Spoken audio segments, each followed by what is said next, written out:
सृष्टि ने दाएं पैर के तलवे से कलश को नीचे गिराया और उसमें रखा चावल बाहर गिरा और उसके साथ ही सृष्टि ने राकेश के साथ नए घर में कदम रखा।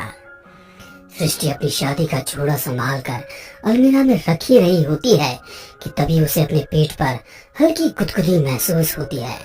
वो पलट के देखती है तो राकेश पूरी तरह उसे अपनी बाहों में जकड़कर प्यार करने लग जाता है।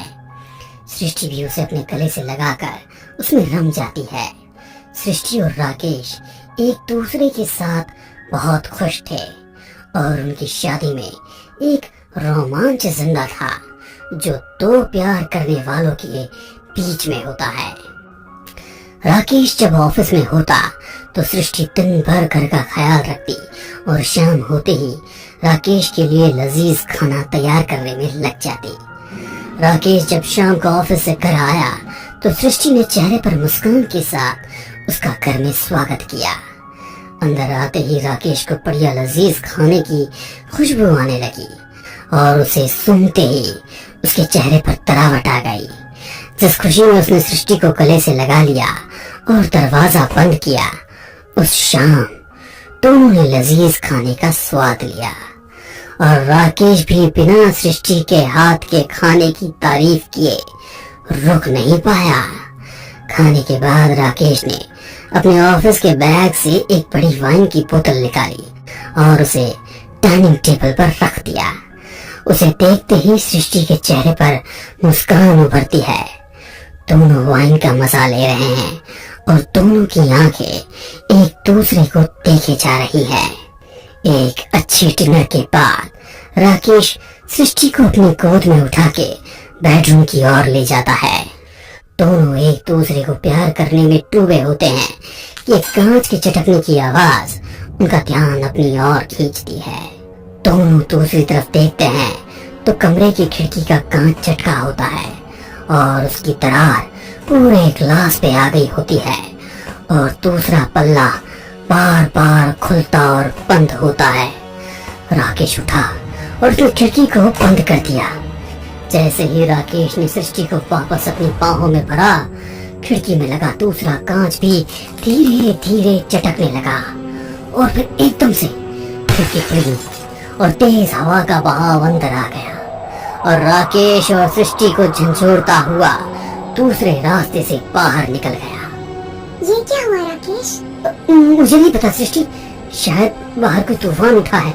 दोनों को बाहर कड़क रही बिजली की धुआंधार आवाज सुनाई देने लगी।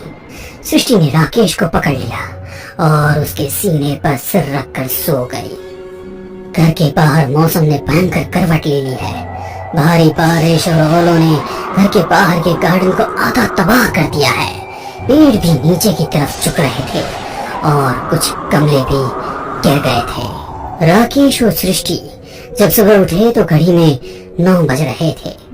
राकेश ने टाइम देखा तो वो बैग छोड़कर तैयार होने भागा। उसे ऑफिस के लिए लेट हो गया था। वो तैयार होकर बाहर आया तो देखा मेन हॉल में पानी भरा हुआ था। उसने उसे अनदेखा कर दिया और तुरंत घर से निकल गया।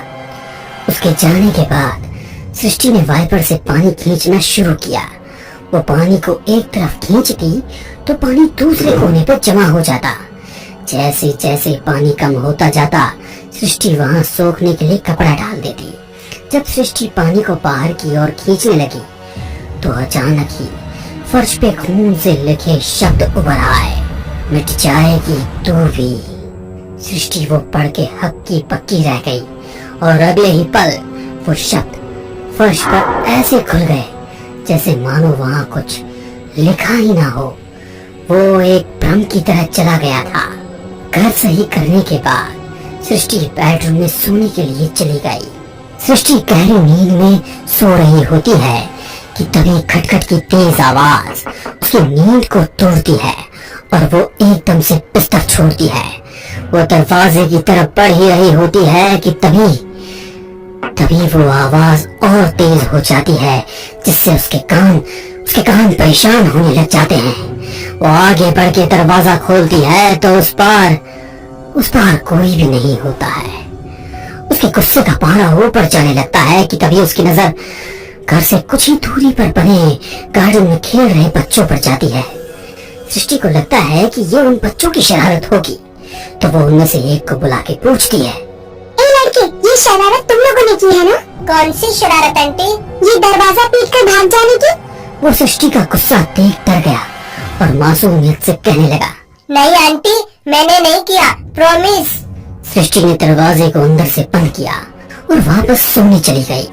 वो अंदर बेडरूम की तरफ आई थी कि वही खटखट की आवाज दोबारा आने लगी। सृष्टि ने पलटकर दरवाजे की ओर गुस्से से देखा और वो पलटकर चल दी, तो उसको इस बात पर अटपटा लगा। इस बार आवाज में हल्की चटक भी थी, जैसे कांच की चटकने पर होती है। सृष्टि वापस मुड़ी और अंदर कमरे की तरफ उसके कदम बढ़ चले। सृष्टि जैसे ही कमरे के अंदर आई, उसके कान खड़े होने लगे। उस जोर जोर के ठक ठक से इशारा साफ था। उसे जो आवाजें सुनाई पड़ रही थी वो कमरे में लगे आईने में से आ रही थी।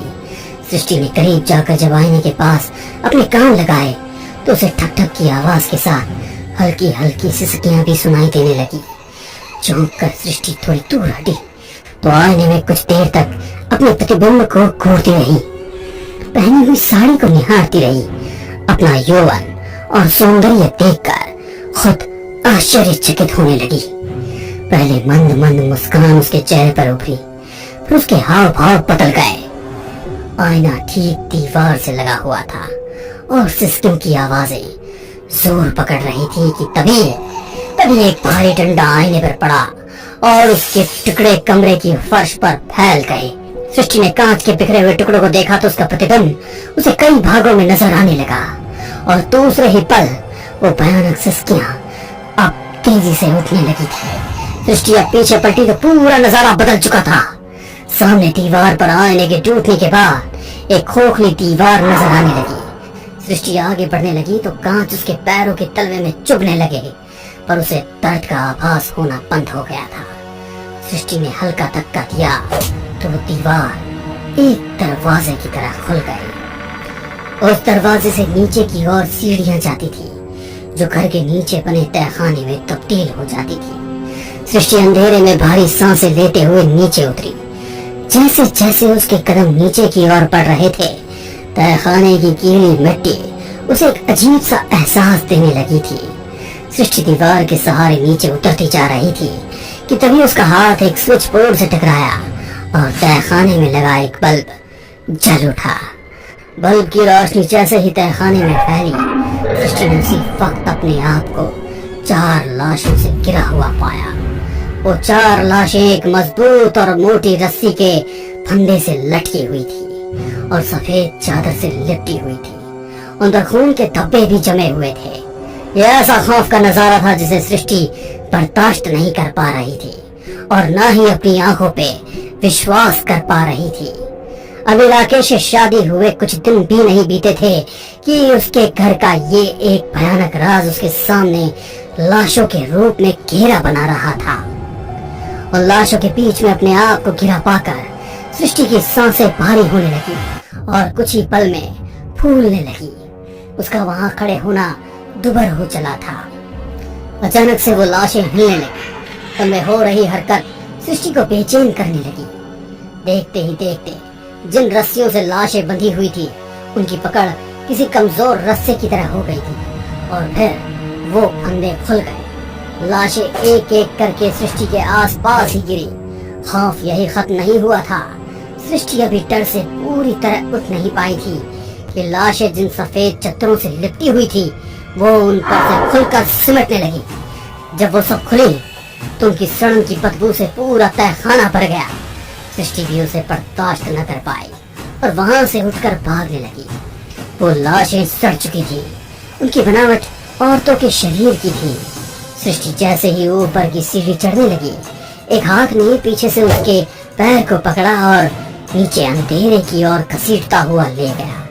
सृष्टि की चीख से पूरा तहखाना भर गया और फिर उसकी आवाज भी अंधेरे में खो गई।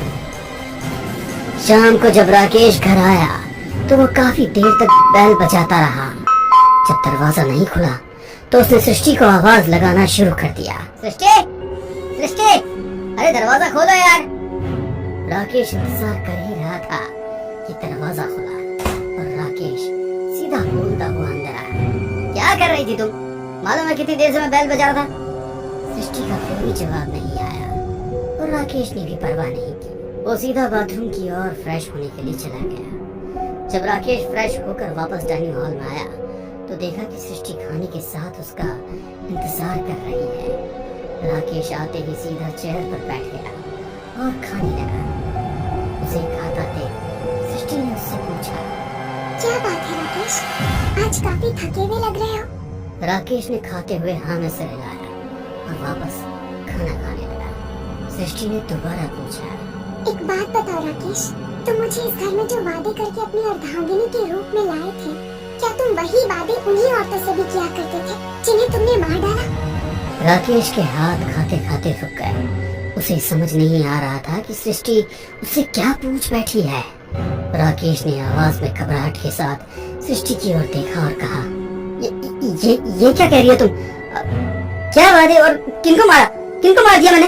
वही जो तहखाने में है राकेश, वो 4 औरतें जिनका तुमने पहले अपना मन भर जाने तक इस्तेमाल किया और जब मन भर गया तो मार के डाल दिया। और शायद तुम मेरे साथ भी यही करने वाले होगे। जब तुम्हारा मुझसे भी मन भर जाता तो मुझे भी तुम उनके साथ एक फंदे में लटका देते नीचे उस तहखाने में। राकेश का चेहरा बता रहा था कि सृष्टि झूठ नहीं बोल रही है और वो ये भी जान गया कि सृष्टि उसका सारा राज जान चुकी है जो नीचे तहखाने में दफन था। वो अब अपने अगले शिकार में एक पल की भी देरी नहीं करना चाहता था। इसीलिए सृष्टि की नजरों से बच के उसने डाइनिंग टेबल पर रखा फॉक उठा लिया और बिना देर किए उसका हाथ सृष्टि की गर्दन की तरफ बढ़ा। जैसे ही राकेश ने अपना वार किया, सृष्टि दूसरी तरफ झुकी, पर फिर भी फॉक के एक हिस्सा उसकी गर्दन को हल्का काट कर निकल गया और वो जमीन पर गिरी। राकेश तुरंत चेयर छोड़कर उठा और सृष्टि की तरफ गुस्से में झपटा। अपने पैरों को जमीन पर घसीटती हुई सृष्टि पीछे हटकर उससे बचने की कोशिश करने लगी, पर ज्यादा देर तक नहीं। राकेश ने उसके शरीर पर अपनी पकड़ पा ली और कस के उसे जकड़ लिया। राकेश अपने दांत पीसते हुए बोला, जब तू सब कुछ जान ही चुकी है तो ये भी जान ले कि तेरा भी हश्र मैं उन्हीं के जैसा ही करूंगा, क्योंकि तुम लोग मेरे लिए वो कचरा हो जिसे मैं अपने आस पास जरा भी बर्दाश्त नहीं कर सकता। उन्हें भी अपनी अर्धांगिनी बनाकर लाया था, उन्हें भी मारा। तुझे भी इस घर में अर्धांगिनी बनाकर ही लाया हूँ और अब तेरी बारी है। राकेश की बातें औरतों के लिए उसकी मानसिकता जता रही थी। उसके बाद राकेश सृष्टि के गले को चीरने ही वाला था कि तभी जमीन में भूकंप जैसी हलचल शुरू हो जाती है और उसकी पकड़ ढीली पड़ जाती है, जिससे सृष्टि आजाद हो जाती है।